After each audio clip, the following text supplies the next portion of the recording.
marginal em que nasceu linda Marta, a tordilha sem igual, a mais veloz e bonita, filha da imortal Bambita, é puro sangue esse animal. Dê sucesso a sua história, ser campeã é sua sina, mas quem fez a sua glória foi José Ari de Lima, que comprou a linda Marta e dela nunca se aparta.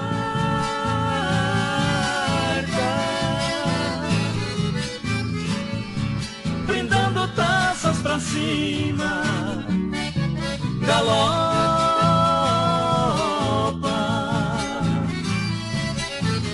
potranca na areia, honre o sangue que corre nas veias, é tão linda igual a sereia.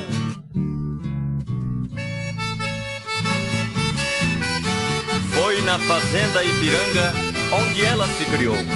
Não levando muito tempo, a procedência mostrou. Filha de Fling Boy, puro sangue, raça de herói, que a tortilha confirmou.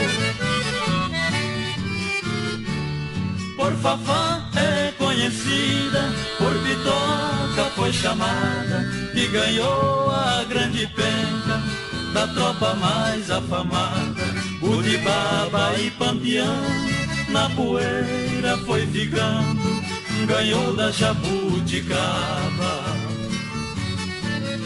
José Ari e seu parceiro Diogo Martins de Lima são a chave do sucesso de quem está sempre por cima. Linda Marta eles devem o que a pena não descreve.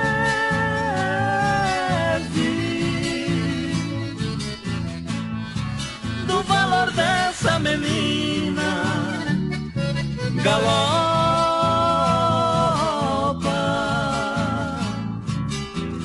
potranca na areia, honre o sangue que corre nas veias, é tão linda igual a sereia.